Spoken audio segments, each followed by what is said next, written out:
I was tired of having those same stories, like be the reason to be a certain way in life. I wanted freedom. I wanted no more secrets in my life, no more like easy conversations, no more like trying to fix myself, right? That's what I wanted.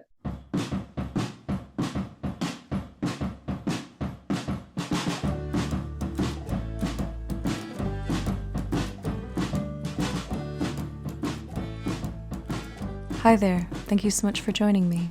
I'm Hecate, and this is Finding Okay, a healing podcast for survivors of sexual assault and any and all abuse. Today, I'm joined by Kalpashri Gupta. Kalpa is a survivor of childhood sexual abuse. In the past, Kalpa sometimes used achievements to avoid dealing with childhood or workplace trauma.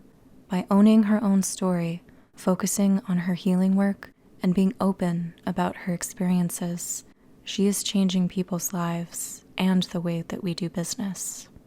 Kalpa is the CEO and founder of Connext Group, a consulting and coaching company helping clients create trauma-informed workplaces for tomorrow. And now it's time for trigger and content warnings for this episode include the following: trauma, abuse, sexual assault, child abuse, incest, religion, spirituality, suicidal ideation, and brief mention of struggles with infertility. Please check in with yourself and make sure you're all right to continue.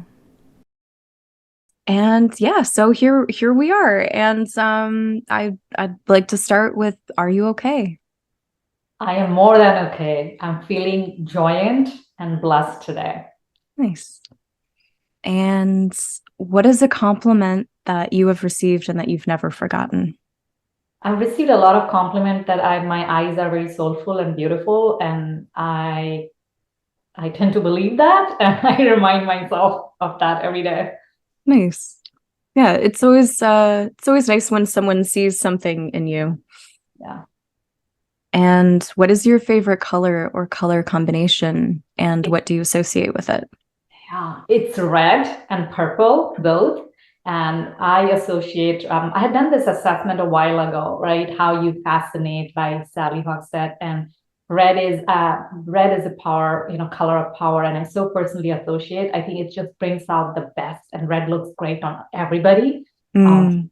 And purple, which is again prestige, and both of those color for me, and more than prestige, I think it has that regal mystique, a certain kind of quality about purple that I feel really drawn to. So both are my favorite colors.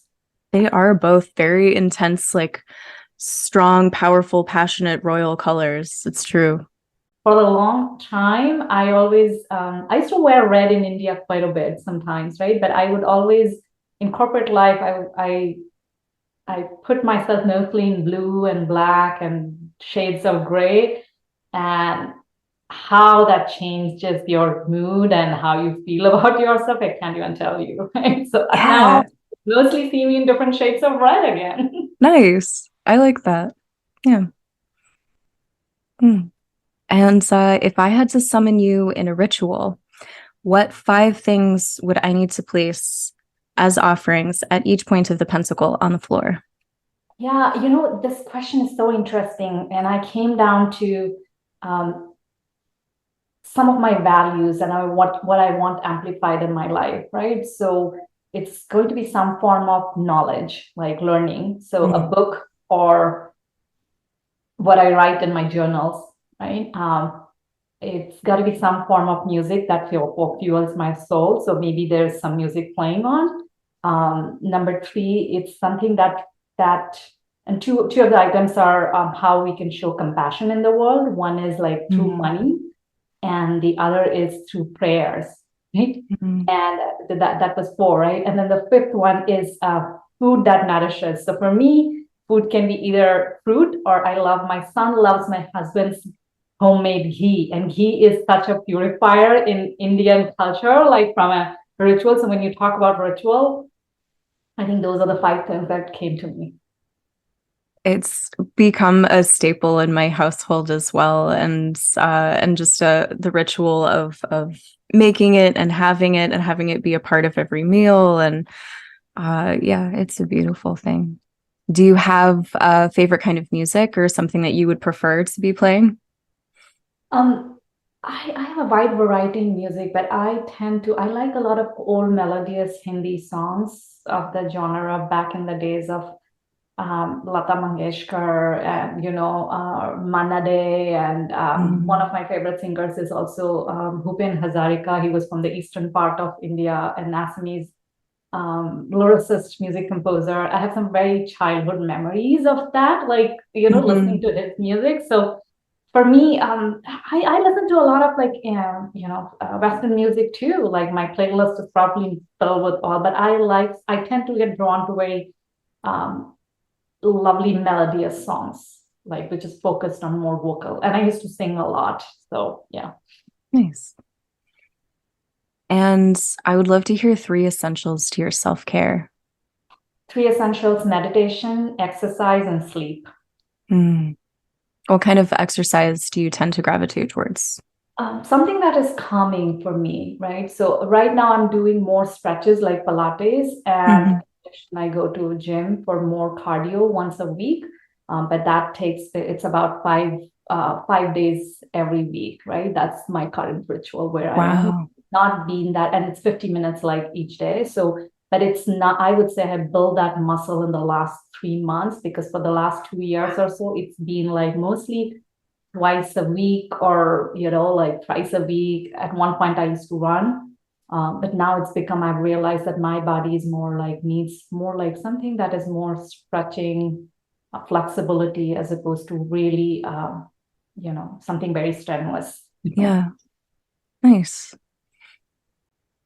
I experienced childhood sexual abuse, and I found it connects with the intention of what's next for me, and with an intention of being leading fully connected life, right? And helping other people connect with themselves, and helping other organizations connect with ideas, and that company and idea and everything is evolving as I'm evolving. And right now, really, my mission is to impact 100 million lives in 10 years. Because I Mm. believe when we can shift, conscious leaders to create workplaces that are trauma informed, as well Mm. as we show up boldly and show the world the possibilities that we are not broken, we can shift other people from the identities that are stuck in, shame, blame, and guilt, to feeling fully integrated and whole. And we can really be kinder to ourselves. So that's in a nutshell what I do. I do it through Mhm. consulting. We do it also through coaching private clients. And it's been a joy, and it's a privilege to be able to, uh, where I was a few years ago and now, being able to serve and see the shift in people that I work with. Mhm. How did you get from that place of healing into I'm ready to create this, to make this happen, and like that you are doing something so incredible, and something that I think probably for people who are very much in a different part of their own healing journey, something that seems completely impossible. Because when you are in a certain state of healing, it's hard to imagine doing or accomplishing anything. How did you get to where you are, to creating what you are creating? Yeah. If I was reflecting on that question, and I think the story began probably, this marks the end of a chapter in my life, right? 10 years ago, my husband and I, we were like looking to get pregnant, going through our infertility journey. And that's a lot of it. Like, I realized, I think the story began in some shape there, right? Well, Mm. because in my path to motherhood, right, I learned a ton about how I was storing the trauma in my body, and especially after my son was born, and as I was in my workplace, a lot of I felt at one point, I felt like I was put in a box, and I was putting on this mask, like, and in spite of all the achievements, like it wasn't enough. Like there's this constant questioning of self. I'm not good enough. And I also heard those messages sometimes, right? The need for being perfectionist, and I internalized a lot of that. And it's not until my son was like 3 or 4 years ago that I looked at him one day and I was like, wait a second, like if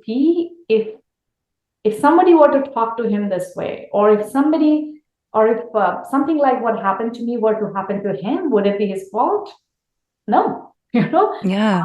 And I think that was that started a shift in me in some ways, both, you know, starting to show up more boldly in my workplace and asking questions, and also planning my exit in some ways, right? But long story short, it took me a few years since then to just go down my own my own therapy, right? Both talk therapy, top down, and as well as a lot of breath work, somatic, experiences, as well as working with coaches through, I mean, the whole, like, you name a modality, and I think probably I've done it with the exception of EMDR. And eventually, what I realized also in my healing journey, that I got to the same point where I was thinking, oh, there's still something wrong. I got to fix everything. Like, so I went after every possibility. And even till date, I kind of look at, oh, as I'm coaching and I'm helping, I need to do all these things. So that questioning of, the same old fear, like of not being enough, not being good enough, show up at every bold step we take, right? So I won't say that the healing is done from a lifelong, like, pattern perspective. Mm-hmm. I would say the sexual trauma, sexual abuse, that is a past it doesn't hold any power over me in terms of, but the patterns are very ingrained, and I am very much aware, and they show up, and I simply know I have tools to reframe them, right? So that essentially is how I have got here so far. What has helped you the most in terms of recognizing those patterns and beginning to reframe them?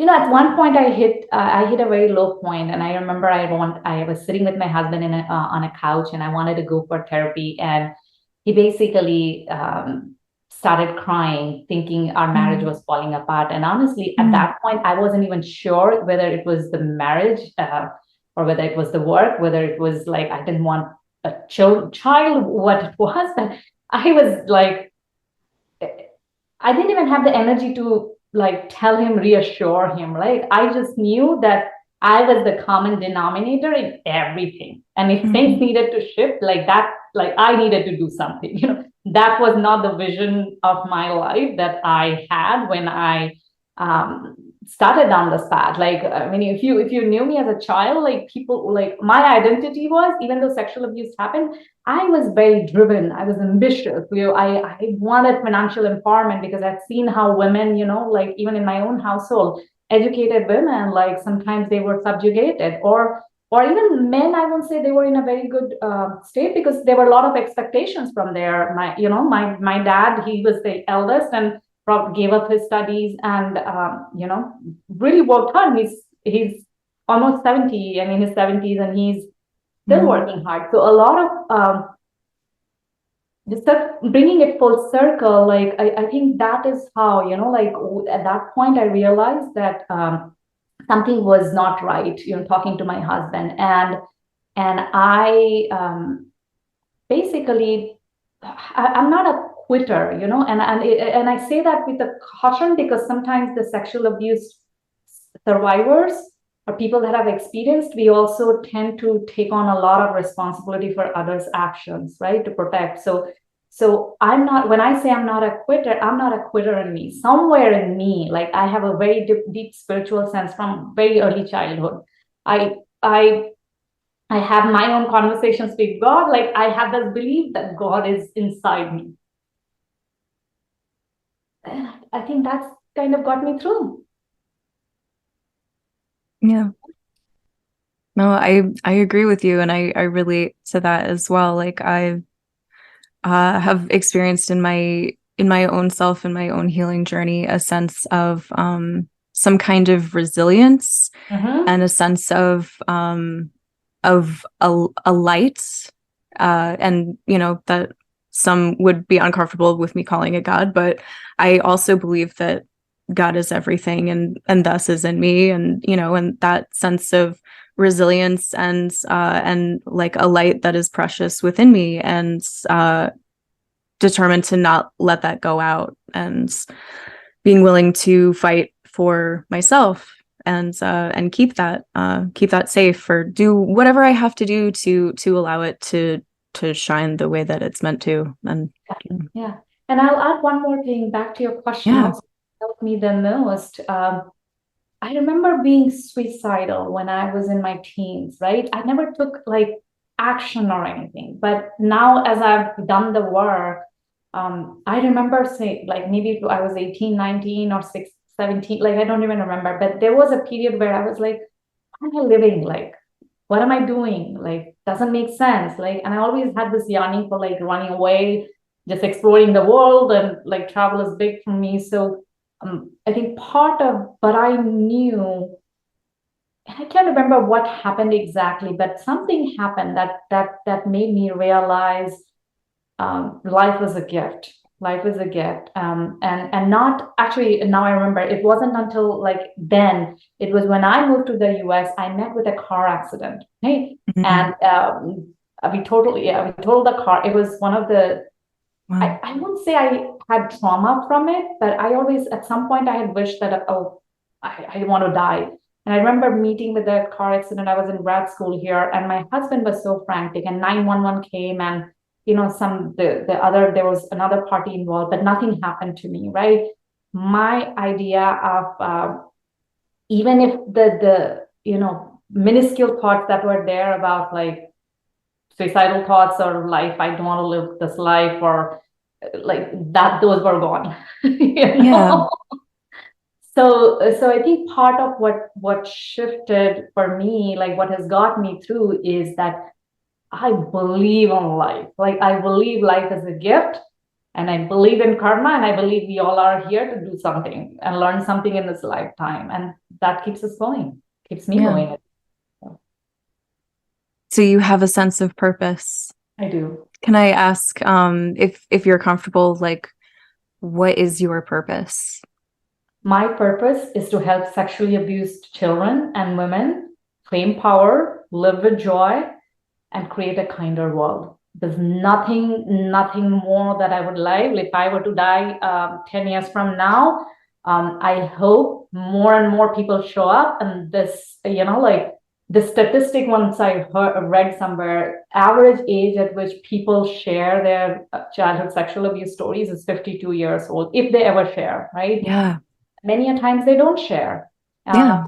So, and it's like people like take their stories to their grave. For what? For something that was not their fault, right? So, and part of it is also like the way I think we somehow when somebody is abused, we feel like they're broken, or it's something a shame or stigma talking about. And I think as a society we also make it like worse not talking about it. Just not talking about it doesn't mean that it doesn't exist. If adults can't come forward and talk, how do you expect this problem to be broken? And this is, if we don't break the cycle at home, how do you expect those abusers go and show up in their own lives outside, right? And many a times abusers themselves might have been some kind of suffered some abuse, who knows, emotional, not to justify the action. Yeah.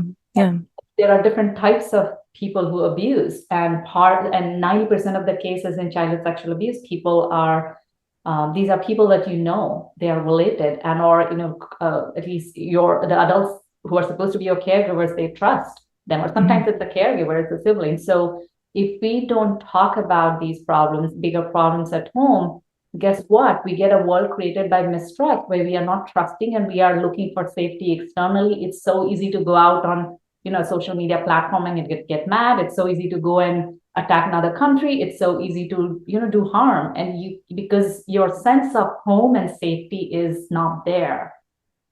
Yeah. It takes work to preserve life and make a better world and solve problems and heal deep wounds, but it's very much worth it. Yeah.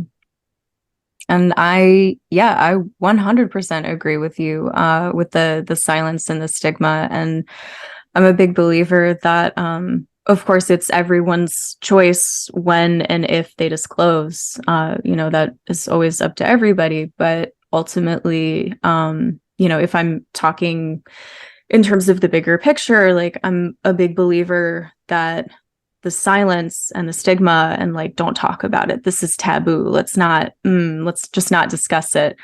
That is something that perpetuates the issue and something that ultimately just benefits the perpetrators and perpetuates the systems of oppression that are at work and ultimately enables and perpetuates the violence. When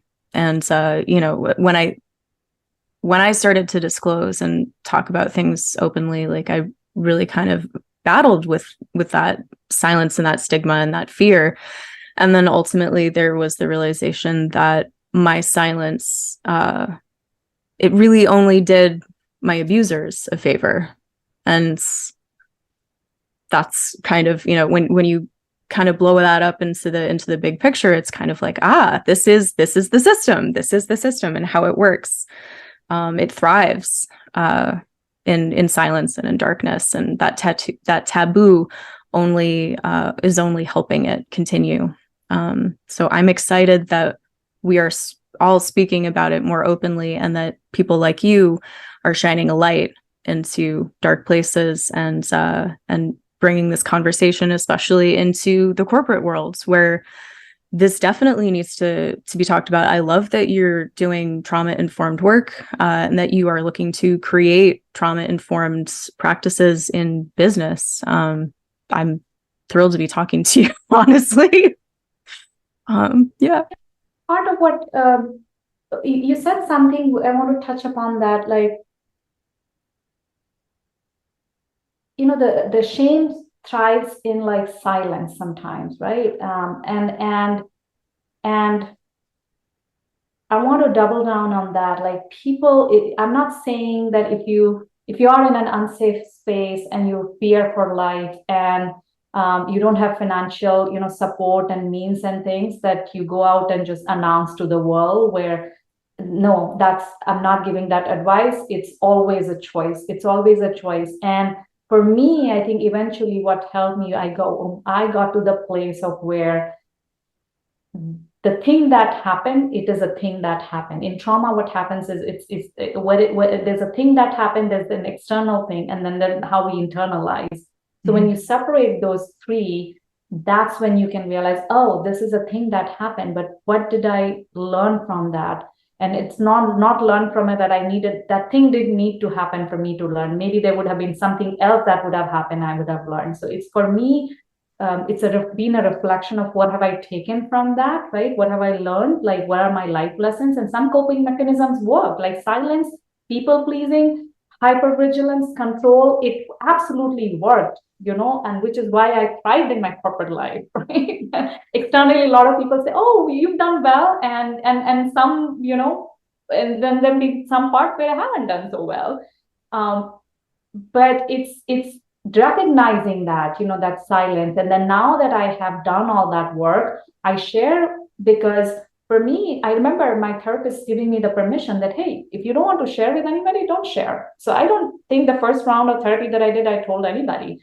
And the second time around, it was important because I knew this was my purpose, because I was like, hey, if me being in my mid-30s, having so much financial success, being a mom, having a supportive partner, having a good like family, whatever that good family meant, if I can't say this, how are other people going to be able to say this? And in business, if we have all the power, how do I feel so powerless in this aspect, right? So I think part of it's important to recognize that, and that there is a journey, right, for everybody. But when you do, for our listeners, if you want to share, right, you need to be clear on what is the purpose, and then also be in a space to hold a space for other people, because not everybody is going to react to you the way you want. And that's been my learning. And that's basically has helped me define my own boundaries of Mhm. when I share, how I share, and then also do my own inner spiritual work.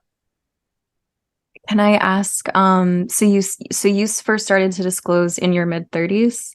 So I knew a couple of people who were also abused in my early childhood, right? And but then beyond that, I had almost shrugged it, and I didn't. It's like never to be talked about. And I tried telling a friend, I remember in my 20s, but their response at the time felt like this was my fault. Oh, I played into it, right? So it's and perception is projection. I was getting a lot of judgment from me. Like, trust me, I've questioned all my life. Oh, why did I not run away? Why did I not tell anybody? Or it must be something is wrong with me because it kept repeating with me, right? So I didn't start telling like, and then for a number of years, silence, nothing. So yes, in my mid 30s, then I started like working through in my therapy and starting to Mhm. share, Mhm. even with my closed loved ones. Mhm. Are you comfortable sharing a little bit of your story? Yeah, sure. So I experienced sexual abuse since my early memories, like 3 or 4 years old. I don't remember exact what age it started, and it went on till about my early 20, I would say.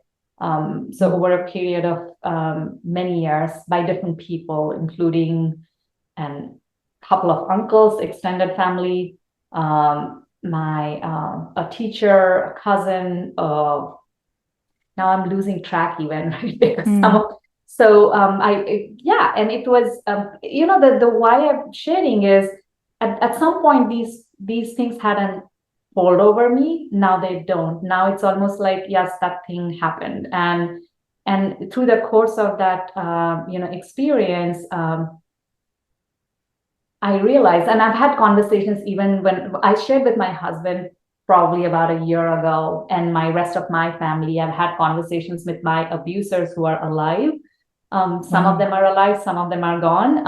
I've had those conversations, and I had to come to a space where um, I knew no matter how they respond, um, to claim my power, I needed to have that conversation. And that does so that's been my story, right? And um, the other thing I would add there is many people don't have conversations with their abusers. Many people don't even start to talk about it until abusers are gone, or in some cases these are abusers who are really close ones in your family, right? So Mhm. in my case, thankfully, when I shared with my family, they were very supportive. I remember one time my mom was like, "Hey, at this age, you could have run away, right?" And I basically, my response to my mom is, "Mom, I trust me, that thought came to me many times, but I wasn't mad at my mom, right? Because what I learned is my mom herself was a survivor and she hadn't told anybody. Like, so when Mhm. I started sharing in my own family, she realized she had repressed memories.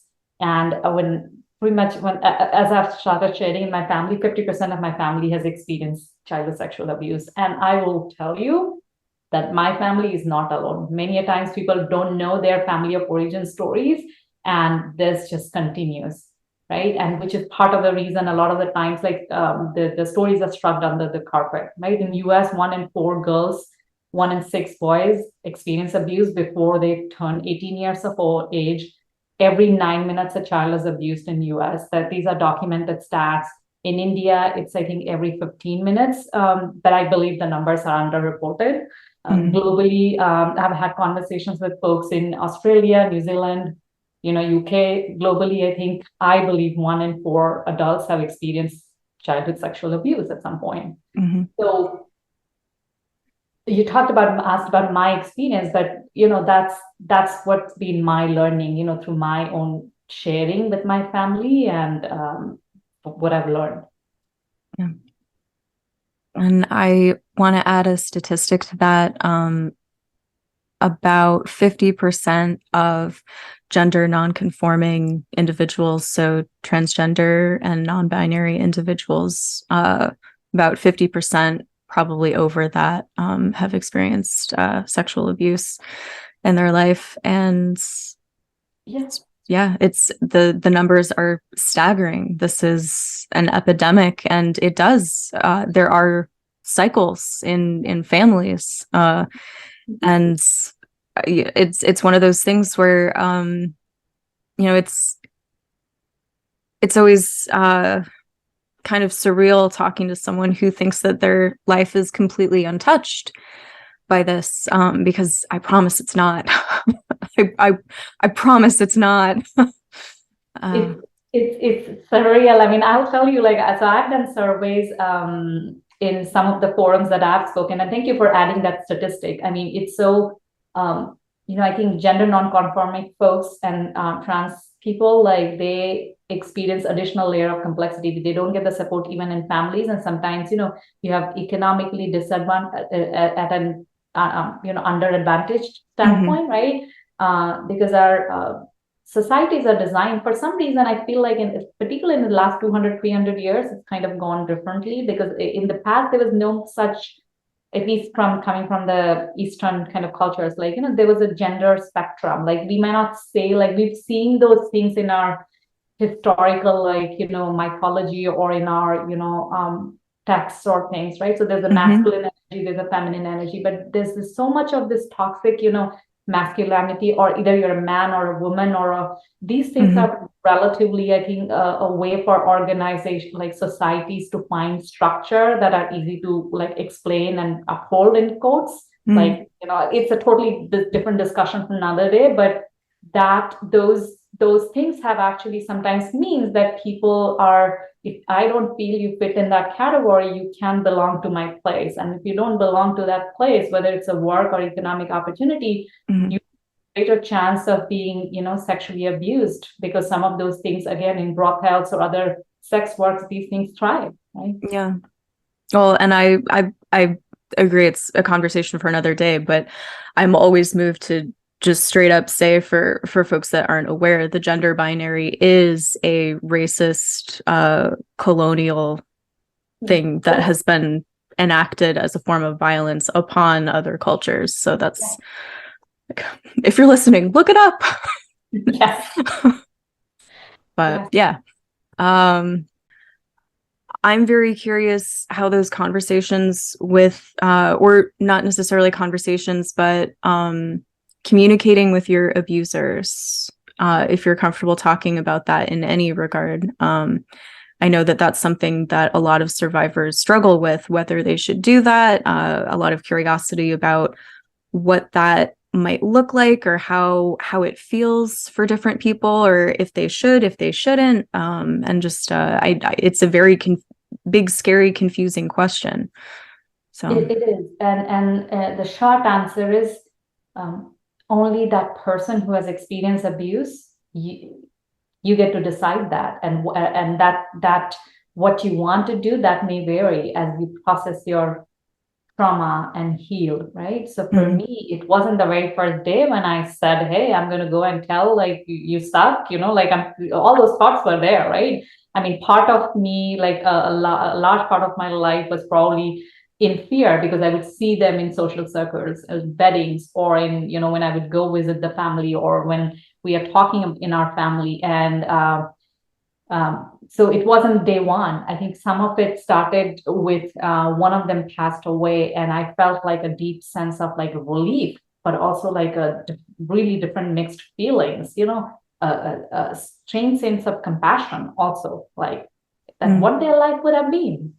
So I would say for me, it was a lot of it is like writing letters. I remember when I started on this path, reading Book of Forgiving by Desmond Tutu and his daughter. I'm drawing a blank right now on the other name, but Book of Forgiving. And one of the exercises was write those letters and basically to your forgiver, venting all your emotions, and like pick some stones from the garden. And I might not be recollecting it fully, but picking up stones and holding it, like, in your hand, right? And then walking around and like holding and seeing, like, how heavy you feel, and at some point just let go and put it back in the garden or somewhere, keep away. And I resonated with that, because it felt like And I hadn't told anybody. So I used to lock the door in my office and I would do all these things periodically, right? I would write. And and eventually I got to a point where initially I started with probably about 26 people in my life, right? Which was crazy because, and this is not just sexual abuse. This was like anything, anybody who's hurt me ever before. I felt like a charge at that point, like Yeah. so I got to the place of sharing with the abusers because I basically, that story just like changed. I'm like, I'm tired. At one point I got tired. I'm like, come on, this happened like so long ago. Like what does it mean for me now? Like what do I want to learn from this? Right. So what lessons have I taken in my life? Like so my first thing was first I talked about some of the patterns which I realized were not serving me, like how I was showing up, not believing in me, not trusting in me, like asking for things, but like almost expecting the other person to reject it, so I would ask with that energy, right? So eventually when I did a lot of the spiritual work and I got to a point where I felt like that conversation was important, not for like the forgiveness has nothing to do with the abuser. It has everything to do with me, right? Mm-hmm. That the story, like I came to this epiphany that, once I tell the story and once I forgive them, I would have no excuse for me on why I am choosing every single day to recreate that drama in my life. And it might sound an extreme form for somebody who's really still in that feeling like a victim, right? And I'm not saying that they're not victims, but being in that mindset of like it is because of that person that even in my 50s and 60s and 70s I'm suffering, or like I'm sucking at this relationship, or but once you realize that thing happened, right? And yes, it's hard, it's there, but they have no power over you, right? So in my case, that I got to that point, and that's why I had the conversation. My experience was, in one case, this person probably is in his 50s, and I simply walked up to, my grandmother died earlier this year. So when I was in India, I saw them and I walked up to them and I said, hey, I remember what happened. And I want you to know that I forgive you and you have no power over me. And I hope you've learned, I hope you're well and you take actions to correct this thing. And in that Wow. moment, that person literally wanted to run away. They just looked at, said, and they said my name. They said, look, I'm not that person. I've changed. And they were like scared. Like I could feel that, like, if they didn't expect that, right? And I simply just had to do it. And I don't know what happened. I know in another case, I called them with another abuser, and they said they have gone down their own path of like spiritual journey. But whether I completely believe or not, for me, it was also important that, as an abuser, that they forgive themselves and they do the work, be responsible to tell that story and take that learning, because part of, it doesn't serve anybody to keep secrets and like stay, like some people belong in jail, like because we can't deal with them, right? But most often, like sometimes you've made one mistake as a teenager, or you were exploring, or you didn't know anything better. I mean, there are so many other explanations, or maybe you were not even, they were not even doing this thing to me. There was something going on in their life and they acted. There are all kinds of things, possible explanations.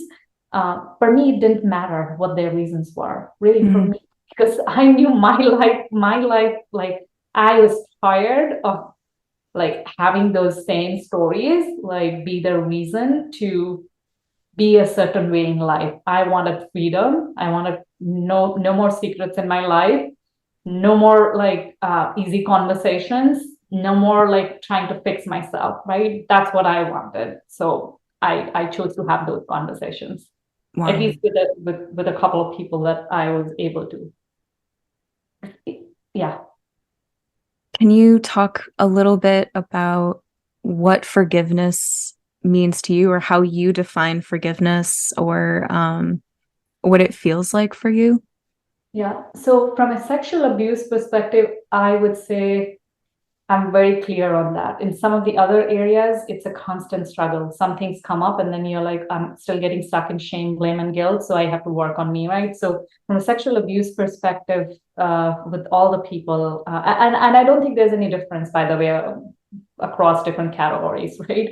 Forgiveness really means that being truly responsible for my life, right? That and forgiveness, to get to the forgiveness, you might feel all the anger. You have to go underneath that, acknowledge what happened, first of all, right? And acknowledge like what you lost in that, right? Or what is that sense of like, whether is it the trust, whether it is that, that you're never the same again. You started becoming,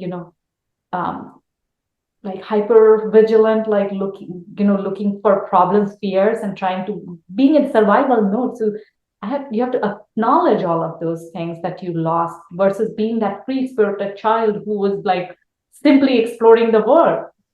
So once you explore that and do the work, then it becomes that, hey, wait a second, I'm still that person. Where is that person? That person is inside me. And you know what? Despite everything that has happened, they haven't been able to touch that soul. So once you get to that space, I believe you can forgive. I believe, but I don't know which one comes first, honestly. Right? Each person has their own process, and for me, it's been a journey over several years.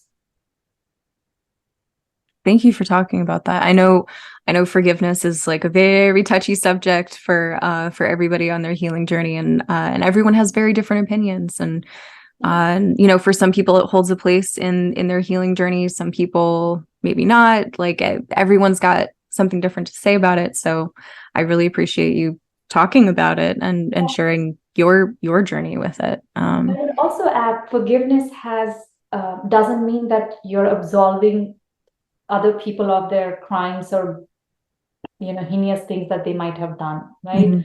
I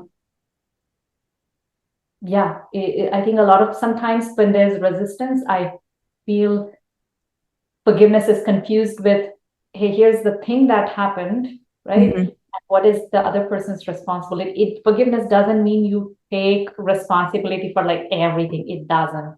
It simply means you're being responsible for your life moving forward. Thank you for clarifying that, because that is that sticking point with forgiveness for a lot of people, is the feeling that you are saying like, I don't hold you responsible anymore, or I don't think this was wrong anymore, or something like that. So I appreciate the clarification. What have you struggled the most with in healing? 3 areas: intimacy, repairing my attachment with my mother, right? And then as a mom, with my child. So it's a more like intimacy, intimacy relationship, as well as like the caregiver wounds, and then how I am breaking that cycle with my son. And these are like the 3 most closest relationships that I have. And that is where these things show up, because, part of the healing is also learning to establish boundaries, right? And as you learn to establish boundaries, you realize that so much because of the trauma that we had in our family with my mom and me, like how we were like, so for example, I always saw my mom very happy. Hey, she's constantly like doing things, happy, smiling, like working till late. And she was this superwoman growing up, as I felt, right? And at some point, like people would say so many mean things, and she would be like, what's the point of like, if me being educated, if I react to people, right?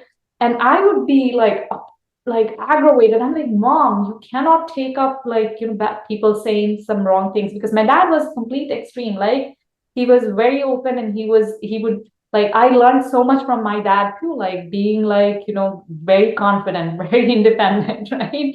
And go getter. And my mom was the same way, but at the same time, I saw this clash of personalities in terms of like the people pleasers, and then the men, and which is, I think, true for many societies, like, women and men, right? So for me, as I've gone through my own healing, my mom, I've learned set like healthy boundaries with my mom as well. And that has been challenging for her too, because I'm that person who picks up the call and calls her every day, right? Because at some point, I also didn't want to be the one where I don't speak to her one day and she's gone and I don't like I regret, right? So for me, it's been like, okay, if I am talking to everybody every day and I have work and I'm a mom and I'm building my business and I'm working on my intimacy, I'm showing up in the world in a bigger way.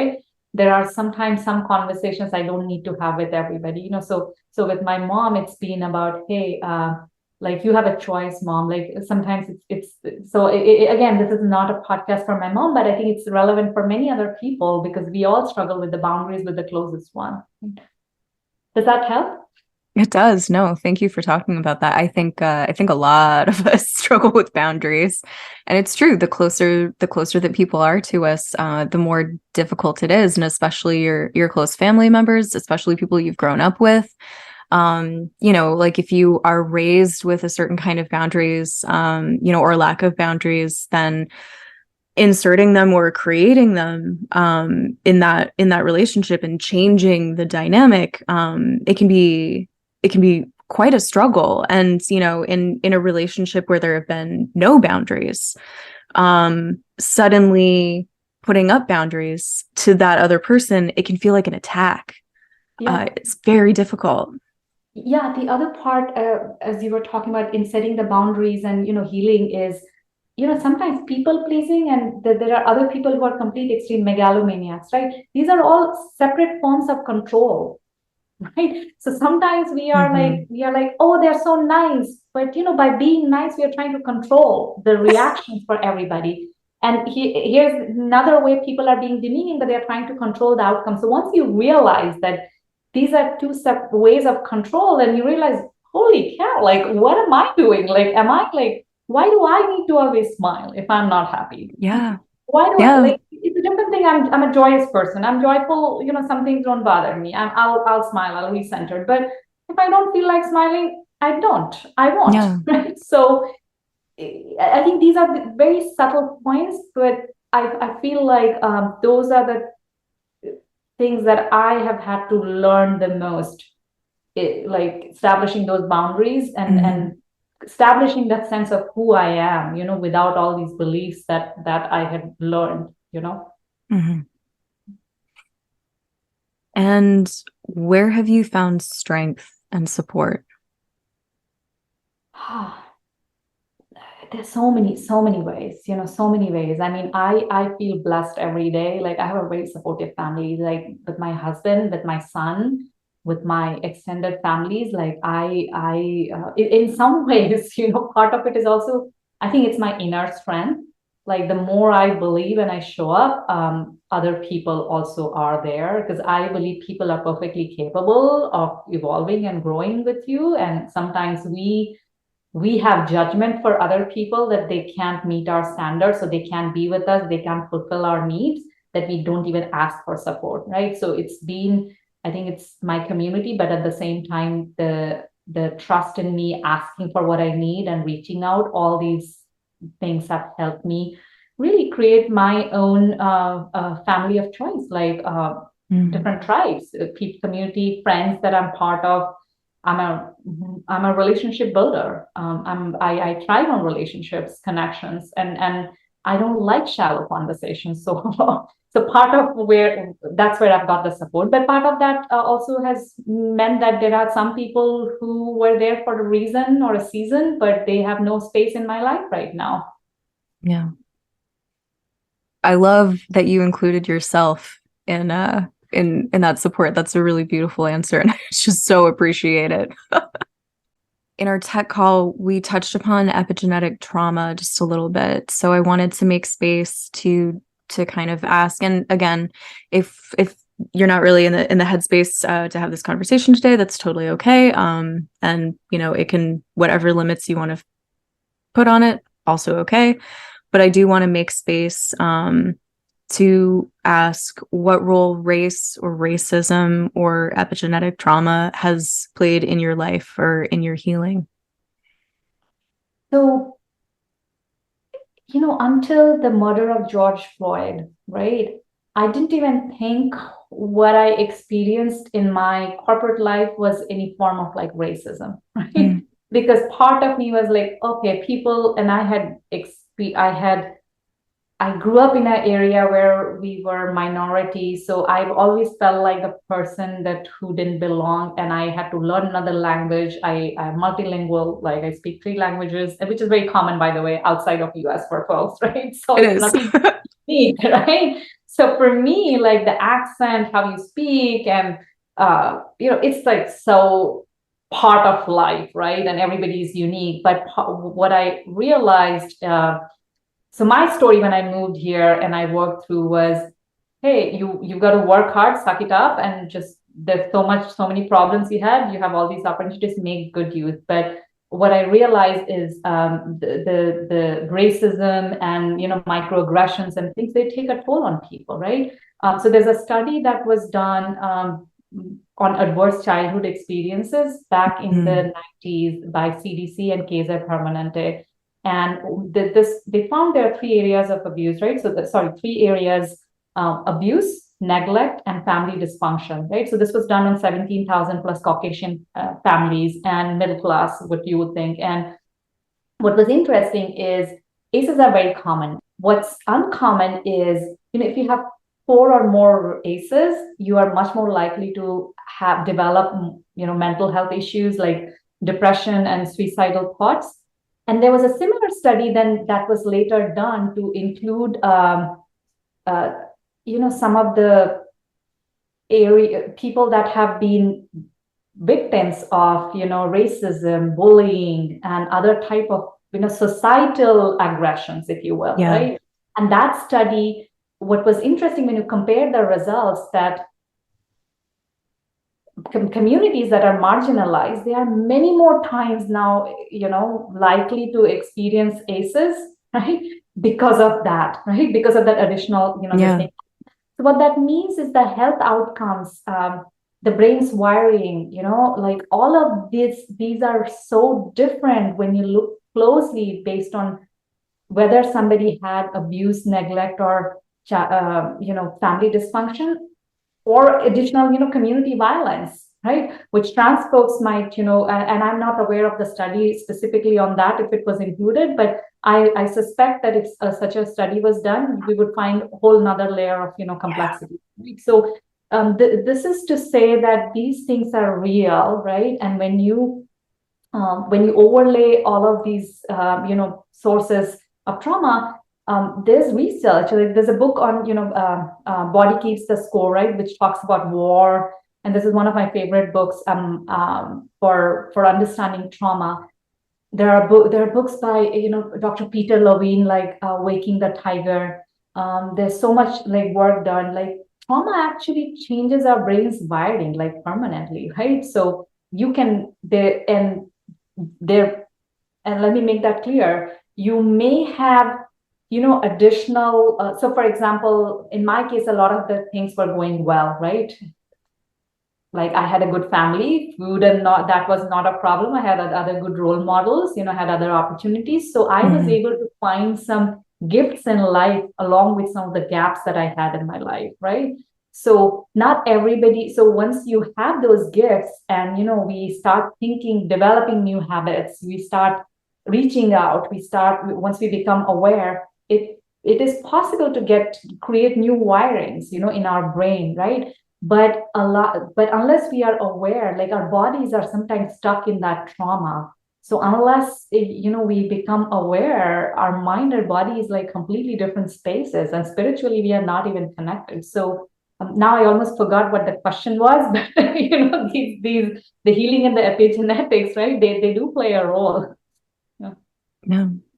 I've been making notes as you've been talking for all the things that I'm going to include in episode notes. So be able to link people to the ACE research and, have a thing so that they can, find an explanation of what that is. Maybe check into, how many do I have?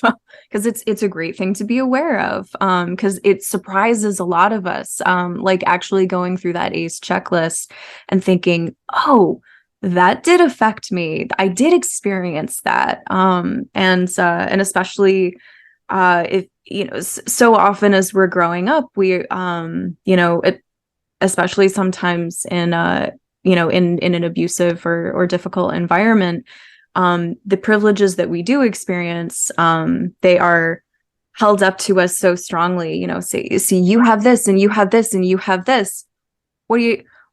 What's wrong? What could you possibly have to cry about? And not recognizing all these, insidious things that are occurring kind of under the surface. And especially if you are in a society that doesn't want you to notice that you are being oppressed, that if there's violence that is being enacted upon you on a systemic level, that no one really wants you to talk about. Yeah. So, yeah. So, But also the books that you mentioned, I'll be listing those so that people can check them out as well. Yeah. Yeah, I'll send you the list as well. I think I have some blogs where I've listed some of the books that I highly, highly recommend. But when you talk about the oppressed, the systemic level issues and the personal, I think a lot of the focus we talked about earlier was more personal.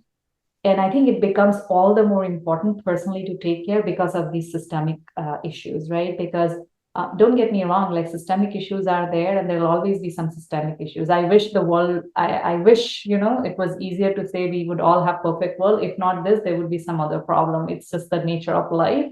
So to be able to do the systemic work, right? It's super important and we do that inner work and personal work to be able to navigate because these changes do take time. Right now, what we are seeing, it's not an accident that Kalpa or similar people like are coming up and sharing their stories, generationally, I think that Me Too a few years ago and pandemic, people are questioning a lot of the things are not working, that sometimes the abuse oppressed might have been stuck at home, Yeah.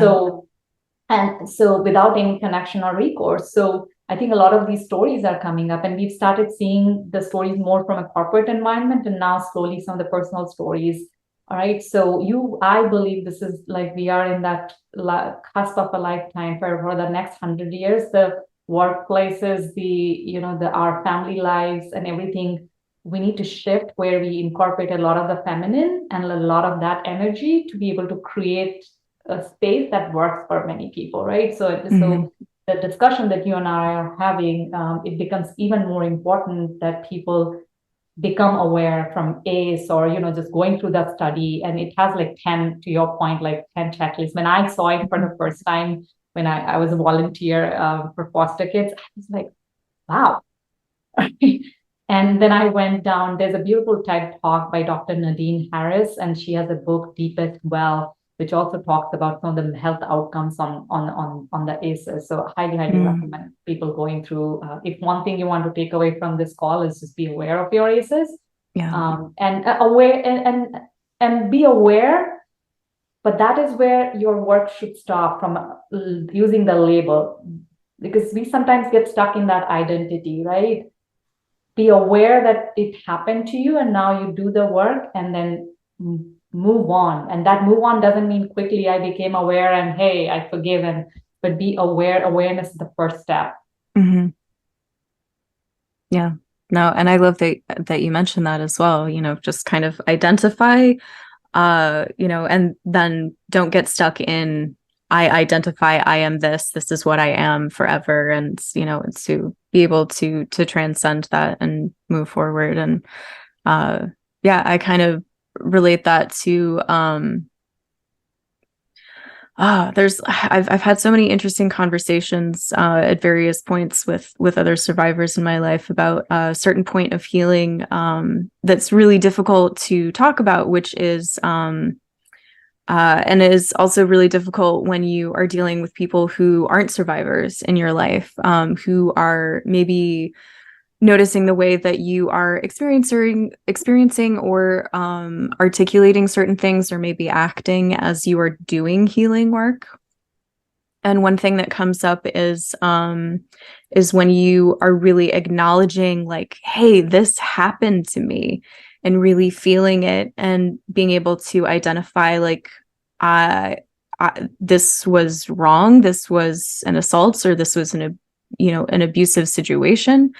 and I am a victim of such and such. And then there's, I think, this really normal place where you get stuck for a little bit, which is that I I am a victim, or I was a victim. And that's really hard it's really uncomfortable for all of us in so many different ways. And then there is an empowering stepping outside that and no longer being kind of stuck in that victim mode, where you are that person that things happen to, or that, people hurt you, and, it's easy to get stuck in that mode, especially if you've experienced childhood abuse, where this is a pattern that's been present throughout so much of your formative years. And then exiting that and finding, whether it's identifying with the term like survivor or whatever it means to become empowered, to exit that kind of like victim headspace, and just move out of that a little bit and change your narrative, or the stories that you tell about yourself, the stories that you tell you about you. So eloquent, sorry. No, I totally, we could geek out on that. I was listening to this podcast the other day by Ezra Klein, and I can't remember who the author is. She's amazing. And they were talking about how for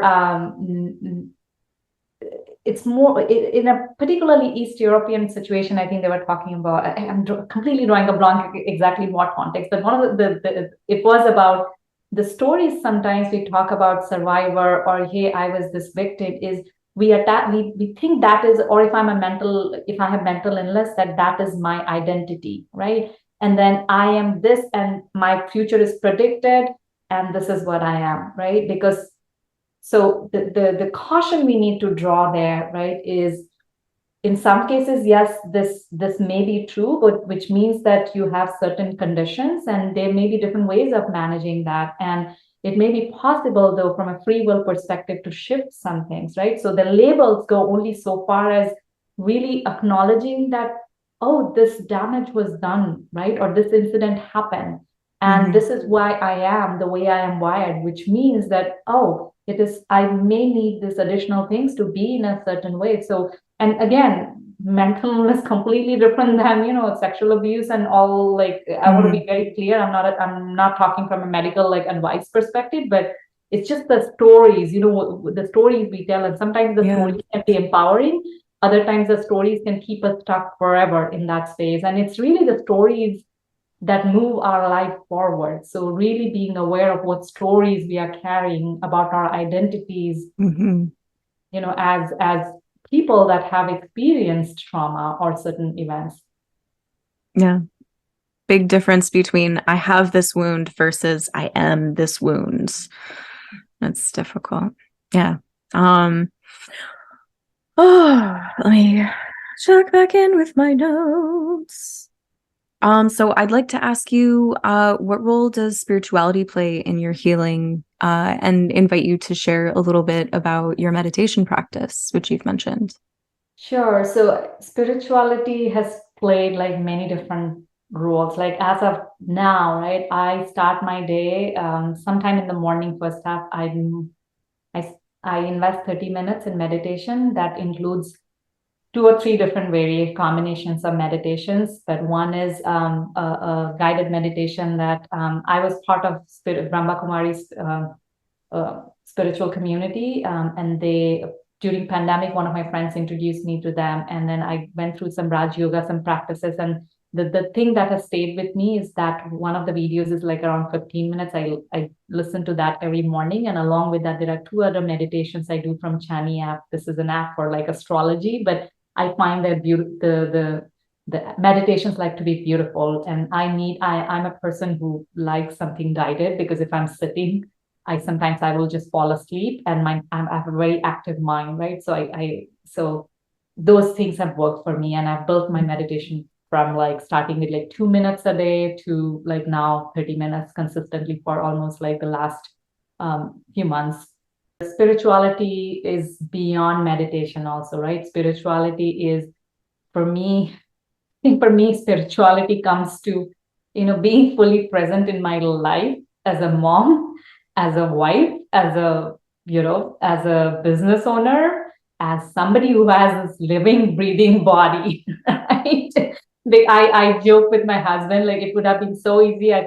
We could just run away to the cave, or I could just go on silent meditation and retreats and like be there and meditate all the time in like a, lone mountain or top of a mountain. But I also believe we have a gift of life, right? So for me too, spirituality is acknowledging that this body is like impermanent, and we came in a certain way and we'll all be gone before like the blink of this eye, right? So Mhm.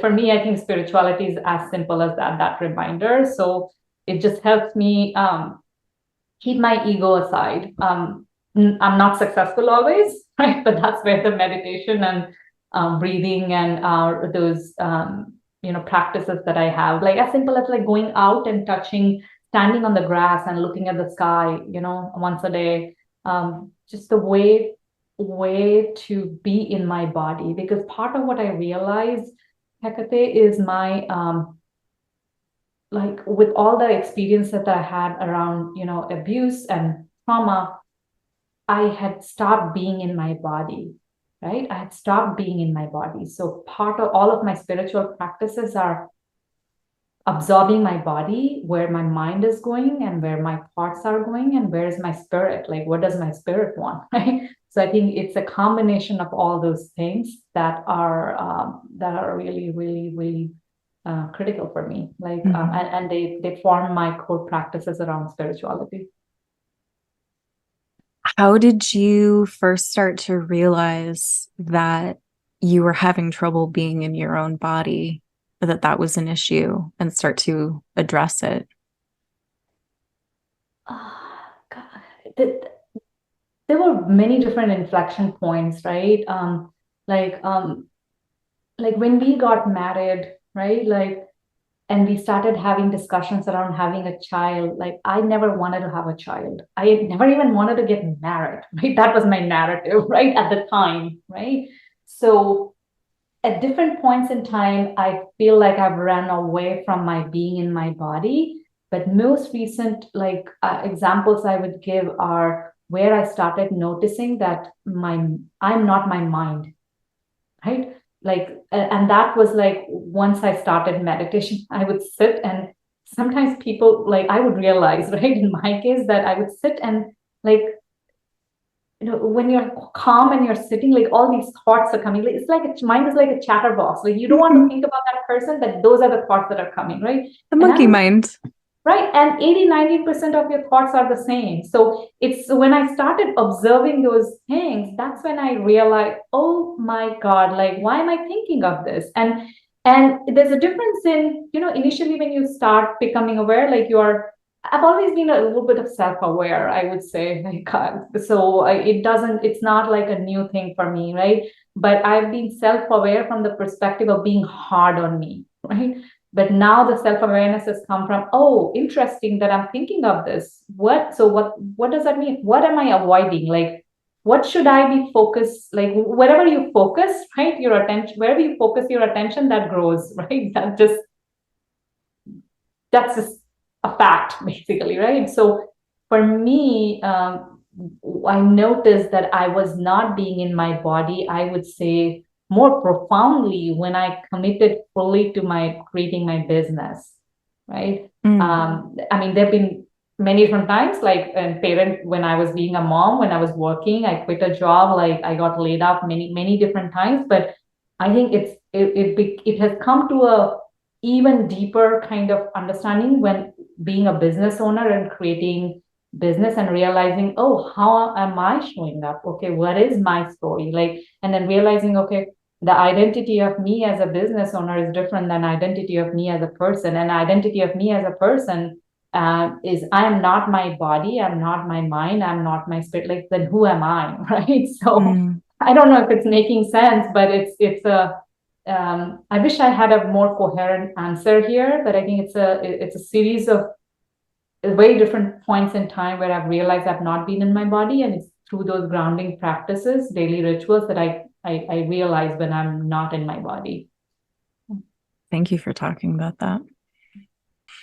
So I'd love to ask about partnership, and you've talked about intimacy. So you are married, you have presumably a relationship with your husband, and I'd love to ask about that. To whatever degree you are comfortable talking about it, because one of the questions that I get asked the most by other survivors, as a person that also has a partnership, is how do you do that? How do you have a healthy relationship post trauma? Because there is a point in time in healing where you're like, I can't do that. I'll never have that. I am not capable of doing that. And I wanted to just ask you about intimacy and partnership. So first of all, I would say, I think the one of the myths we have is relationship intimacy should be easy. You get your life partner like magic, and everything is like, Prince Charming came or whoever, Cinderella, like, and your life is happily ever after. That Course, life doesn't happen, sunset, done. Roll right? credits. Relationships take work, right? They do take work. They don't need to be hard, but you need to be intentional and want it. When I was reflecting on this, my husband will probably say, I think from the time we've been married, I've probably said numerous times, I'm done. I want to divorce you and I want to go, right? And it's been one of my go-to stories to be able to basically avoid intimacy, avoid, where I feel like we could have deeper connection, but then having that conversation seems so scary that it's easier to just go to that, you know what, I'm done. I'm just going to leave and I'm going to go. That's just a reality, right? So let's just acknowledge that. And number two, what's been also challenging, like 1 and 2 marriages, I think fail, like divorce rates. I think there's also a lot of myth, like growing up in India, or divorces happen in America. In India, it doesn't. But trust me, like I've had many best close family, friends who we've spent like Friday evenings, late nights, and over the years, their relationship have fell apart. And as the relationship fell apart, like I felt like both me and my husband, we came together, or a part of us chipped away, because you have memories and you have so many things, and it became like very hard to pick a side, right? And we feel like you failed at understanding what your friends needed. You didn't even know what was going on, right? So, and it's not, I want to be clear, it's not about us, but at the same time, it takes a lot of work to stay married and be in any kind of relationship. I'm not even saying marriage, committed partnerships, right? So I think that the foundation of a lot of these relationships is being open communication. I think we have a lot of resentment if we don't ask. And part of my challenge, my own learning, has been advocating for myself, believing fully in me without even, judging my partner if they are capable, or if they are going to say yes or no. Because a lot of the times in the past, I would say it from, like, for example, I want to do this, but hey, do you think, like, I would go with that energy, like tentative energy, and then knowing or believing that they are going to say no. Guess what? Then they say no.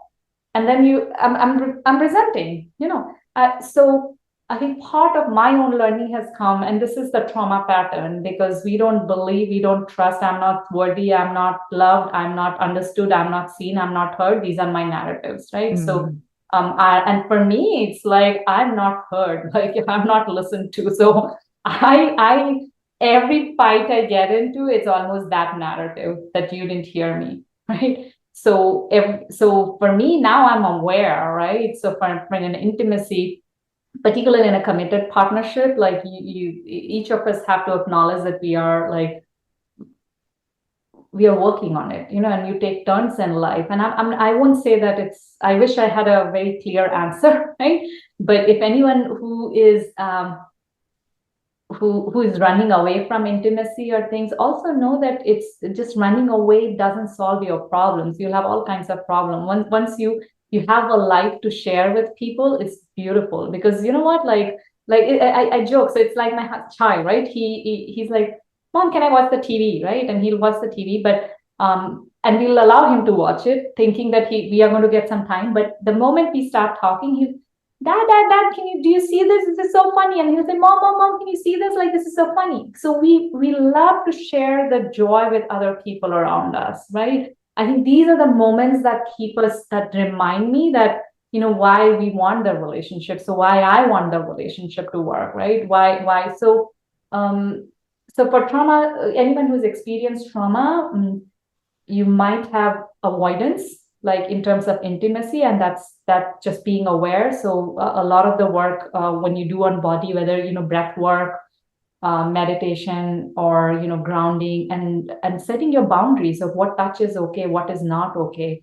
If you're early in your life, like in your late 20s or 30s, and you are dating, you don't need to share your trauma with anybody you don't trust, right? They don't need to know something. So process, but it's also important that you work or understand your any attachment wounds that you might have, based on whether how your caregivers were present or not in your life, and being aware. I always highly recommend therapy if possible. If not, there's a great book I read by Drama of the Gifted Child by Alice Miller. I'm in the middle of that. Yeah.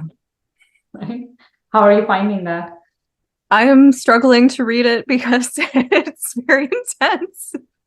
Because I won't go too into it, but it's poking me. It's poking me in soft spots. That's a good thing, but it is a challenging thing. So it's challenging me in a good way. It is, and it's one of those things we are going back, like acknowledging what happened, because I also had some of the narratives of how my caregivers were present, and all of that. But here's the thing, I would say, we struggle in relationship because we don't take the time to heal our attachment wounds with our caregivers, right? And we struggle in the same area as a mom or as a parent or as a dad, because we are playing the way we saw our parents be with each other in a relationship, whether like, so in my case, my mom was the emotional person, right, always talking, and men usually are avoiding their feelings. So you get into a relationship issue because that's where you feel like the feeling something was not safe. You were not allowed to feel those feelings when as a child, right? So I say that to say, though, just be aware of that to do the work on you. And I hope I didn't scare anybody here at this point. No, but it's a work in progress, and that's life. You mentioned that you disclosed to your husband about a year ago. Is that correct? Yes. Can you speak to survivors who maybe are in a relationship and are considering disclosing to their partner? So for the one advice I would have is, right, be very clear on why you are sharing, right? So for me, I came to a point, and we've been, if I didn't mention earlier, we've been married now for almost 16 years, going on 17. We've known each other for 17 years. And I had tried telling it maybe earlier on, when either I was dating or my there were, India, there's all arranged marriages, so some proposals were coming, and I remember telling that to the first person, but that guy turned out to be a cheater at the time, right? They were, so I have had also all kinds of experiences as, like in relationships, right? So my part of mistake was, what? Like, it was an important story I tried telling, and this guy turned out to be a cheat. Why do they need to know about my family? Okay, you know what? I'm gone. They are done. Like, all that story is done. I'm independent. I'm working. My husband is a good person. He's supporting me. Why do I need to bother about all these things, right? But once I learned about cases, once I learned about like how my like that this was my own work, like in therapy, and how I was showing up in relationships, and I needed to tell him to be able to then help him help me, right? Basically staying married, being with him, and knowing my pattern. So my intention was clear at the time. So I wasn't and I had done the work to hold the space. Now some people share from day one, and that's okay. And I know many couples who haven't shared, like many of my friends, and many of my friends, they have shared recently in recent years, as there's been more talk about this awareness. So each person is different. My advice would be, just know why you are sharing and be prepared to hold the space also. For